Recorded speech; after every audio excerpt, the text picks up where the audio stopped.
A nearly $1 trillion defense budget is facing headwinds at home and abroad.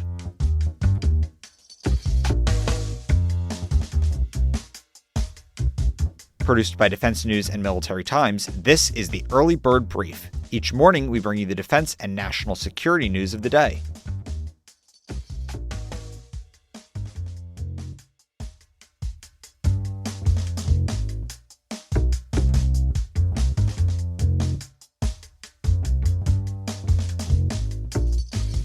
Talked with Defense News congressional reporter Bryant Harris about the latest details, including questions about where some want to cut and where others find that figure might fall short. What does it all mean for defense and security?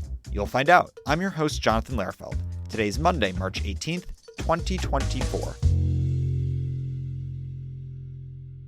Just a quick heads up to listeners that this conversation was recorded Wednesday, March 13th, 2024. For the most up-to-date info, go to defensenews.com/EBB to subscribe to the Early Bird Brief newsletter. Hi, Bryant. Thank you for joining us. Thanks for having me. Okay, let's jump right into it. Defense spending for fiscal year 2024, which technically started in October 2023, could balloon to nearly $1 trillion. And as the Pentagon looks to address new wars and consistently rising costs like salaries and healthcare for troops and civilians, how is that nearly $1 trillion figure drawing scrutiny across the political spectrum? Right. So to start off with, it's important to clarify that we are, of course, talking about total aggregate defense spending for fiscal 2024. The base budget itself for the defense top line was capped in the debt ceiling deal at $886 billion. But we're also looking at this huge foreign aid bill for Ukraine, Israel, and Taiwan. And if you add that, that's an extra $67 billion of Pentagon spending. Assuming if Congress were to pass the full base budget, $886 billion, plus a supplemental, that would bring it total defense spending to $953 billion. Of course, the Senate has passed the foreign aid bill with that extra $67 billion in Pentagon spending for aid for Israel, Ukraine, and Taiwan. But so far, that's stuck in the House. And at the same time, the latest deadline for them to pass the base defense budget, which is 5.5 months overdue at this point, is March 22nd, and they still haven't done that as well. It's pretty likely they'll, of course, pass the base defense budget, but the foreign aid supplemental, a lot more is up in the air. Okay, let's take a step back for a second because I know there's a lot of numbers and dates floating around. Can you give listeners a quick recap basically of what's what? Let's start with where we're at, like you just mentioned, with the fiscal year 2024 defense spending bill. So, of course, the fiscal year ends on September 30th every year. Usually, Congress will kick the can down the road a few months with continuing resolution to fund the Defense Department and the rest of the government at prior year levels. It's gone on longer than usual this year, giving a lot of the dysfunction we've seen in the House of Representatives. So we're on our fourth continuing resolution that extends temporary funding to the Defense Department through March 22nd. And the debt ceiling deal that Congress agreed to last year imposed spending caps in exchange for raising the debt ceiling. Under that deal, if Congress does not pass a full 2024 defense budget by April 30th, it goes to a one-year continuing resolution with a 1% sequester. That's, of course, still several weeks out, and that's a scenario that everyone is trying to avoid. Well, not everyone is trying to avoid on Capitol Hill, but many on Capitol Hill are trying to avoid that scenario. We are likely to have a final defense appropriations bill for fiscal 2024 within the next few days. Again, we're still waiting on that. Now, there's also a supplemental foreign aid request from President Joe Biden. Can you tell us more about the status of that? Right. So as I said, that's stalled in the House right now. The Senate passed it in February with a pretty strong bipartisan vote, although it did split the Republican caucus in the Senate somewhat. And a lot of that is because former President Trump, who is, of course, the presumptive GOP nominee at this point for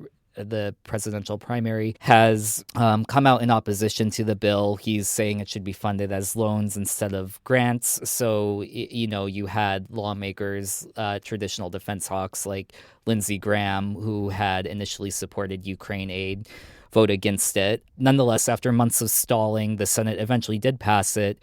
Now the issue is it's in the House right now. Speaker Mike Johnson hasn't put it on the floor, even though it likely has the bipartisan votes it needs to pass because it divides the Republican caucus. Again, that goes back to the Trump opposition. There are a few other avenues that lawmakers are exploring. There's a discharge petition that they're looking at. But the calculus is complicated there, too, because you need a few Republicans to sign on to force a floor vote on this legislation. At the same time, this also has $14 billion in aid for Israel, in addition to too much more for Ukraine. But that's alienating a lot of members of the Progressive Caucus who won't sign on to this discharge petition because it doesn't impose conditions on Israel aid amid the humanitarian crisis in the Gaza Strip. Can you share a little bit more with where we're at with fiscal year 2025 defense spending? Yeah, it's a bit unusual this year because the White House and the Defense Department released their budget proposals to Congress before Congress has done its job and passed the full fiscal 2024 year budget. That said, the White House and the Defense Department budget requests came out last week. It adhered to the spending caps in the debt ceiling deal from last year. So those caps are $886 billion for fiscal 2024, and the budget that came out last week for fiscal 2025 is capped at $895 billion. But, you still have a lot of dissatisfaction from traditional Republican defense hawks who, they voted for the debt ceiling deal, but they're noting that the budget request, which adheres to the debt ceiling deal caps, comes below the rate of inflation. But as of right now, it's not looking like there's a whole lot of political appetite or will to undo those defense caps. Wanted to see if you could share the difference between national defense spending and also Department of Defense spending. There is a difference, correct? Yeah, for listeners who might not be familiar, what can you share about that distinction?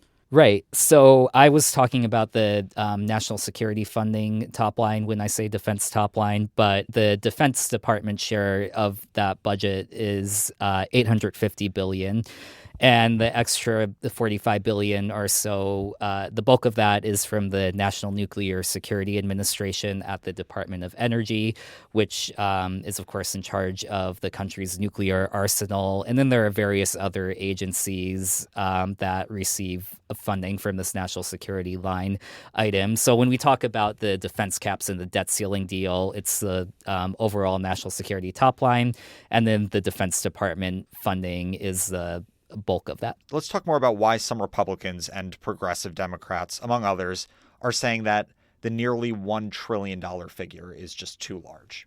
Right. So, one thing to keep on mind is just given inflation, at some point we will reach $1 trillion. Democrats have historically insisted on parity, equal amounts of defense and non-defense spending. What you've seen in the past few years is you have more and more of the America First MAGA types in the party. They're not just opposed to additional Ukraine spending, but they're also kind of more closely scrutinize the defense budget to the point where you have some of them saying the same sorts of things that progressive Democrats have in the past. So as we approach the $1 trillion top line, at some point we will be there just given inflation. But I think a lot of them point to the fact that over the past several years, you've had these huge plus-ups for the defense budget. The Trump administration proposed and received a lot of plus-ups throughout most of President Trump's years in office until the final year where he kind of proposed a flat defense budget. Earlier on in the Biden administration, again, he came under a lot of criticism from Republican defense hawks for proposing defense budgets that fell under the rate of inflation. And then what happened, Democrats controlled Congress, but centrist Democrats would work with Republicans to plus up the defense top line. And, you had about a $100 billion increase just in the base defense budget that way. After all these big plus ups, in the back of their mind, they realize they're approaching this $1 trillion top line sooner or later within the next few years. So that's a much more salient talking point when it comes to voters. So in the back of their minds, they're thinking that we have to more closely scrutinize the budget, especially for things like waste. And they're pointing out that the Pentagon has never passed an audit and is basically unable to track its $3.8 trillion in assets. On the flip side of that, this isn't something you can just take a magic wand and wave away. A lot of Pentagon waste is kind of baked into these accounts that have existed for a very long time. All right, so why do some defense hawks say that the nearly 1 trillion figure actually falls too short? Right. So if you look at the National Defense Strategy, the Pentagon's official policy document, it's very ambitious, and it's always been that way under Biden, under Trump, under Obama. And it basically calls for maintaining the U.S. military as foremost global military power. It's kind of a cliche to say this, but it's very true. The world is increasingly more unstable. So obviously you have Russia's invasion of Ukraine. Post the Hamas's October 7th attack, you've had the decimation of the Gaza Strip, and that's led to all these other conflicts throughout the Middle East, whether that's the Houthis attacking shipping lanes in the Red Sea, or, Iran-backed militias in Iraq and Syria attacking U.S. forces. And on top of that, you have potential Chinese invasion or a blockade of Taiwan within the next few years. You have the North Korea nuclear threat, just to name a few. So that's a very ambitious strategy, and there's a lot of analysts who track this will argue that it's, underfunded. So you have Senator Roger Wicker, for instance, the top Republican on the Armed Services Committee, pushing for a budget that's 5% of GDP as a steady metric. And if Congress were to do that last year, there are, of course, no proposals on the table to do this with the debt ceiling agreement, but that would equal a $1.4 trillion budget. And at the same time, this is also done through an all-volunteer force. So a lot of spending goes towards personnel costs and healthcare. So what a lot of analysts will tell you, that this does not all go towards direct military capability. Of course, you have like the standard issues with like cost overruns and that sort of stuff with these big ticket defense items. In terms of direct military capability, a lot of the budget is squeezed out by things like personnel, healthcare costs, etc. Yeah, let's talk more about that. Where does the largest portion or portions of the Pentagon budget go toward? Is there anything that stood out to you from either the FY 2024 or the FY 2025 proposed budgets? The largest account is the operations and maintenance account in the budget. So that covers equipment repair and training costs. But that also includes, again, a lot of these non-direct military capabilities, healthcare costs, for instance, for civilian workers. After that, you have the personnel budget. And just last year in the NDAA, they authorized a 5.2% troop pay raise, which is the largest in 22 years. And, of course, you want to take care of the troops. So that's another ballooning cost. And then the third category is procurement, where you have all these big ticket items, like the F-35, carriers, submarines, as well as things like munitions, which the Congress is trying to provide funding to ramp up if they can pass a budget in the first place. Are you aware of the Pentagon doing anything to save money? Well, I think the first step is, they're working to get their own bookkeeping in order so they can pass an audit. As I said before, they failed 6 consecutive audits. The Marine Corps earlier this year became the first, but so far only service to pass an audit. So, you need to be able to provide a full accounting of all your assets and liabilities before you can, start more effectively targeting areas that you could, cut and redirect money more towards direct warfare fighting capabilities.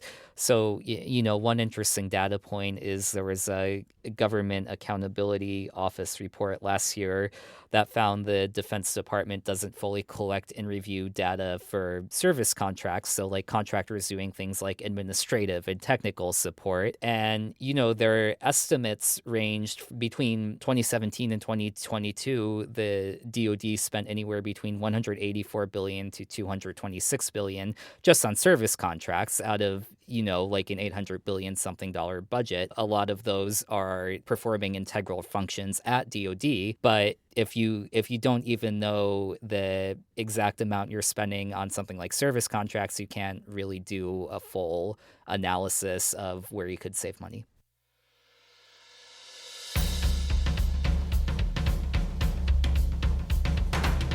That's it for us this morning. To get more of the top stories and breaking news, go to defensenews.com/EBB to subscribe to the Early Bird Brief newsletter. Please give us a like, rating, and a comment wherever you get your podcasts, and be sure to follow us on social media @defense_news and @military_times. The Early Bird Brief is hosted by me, Jonathan Lehrfeld, and produced by Zimone Z. Perez. If you liked our conversation with Brent, be sure to check out his story at defensenews.com. Our editor-in-chief is Mike Gruss. Have a great day.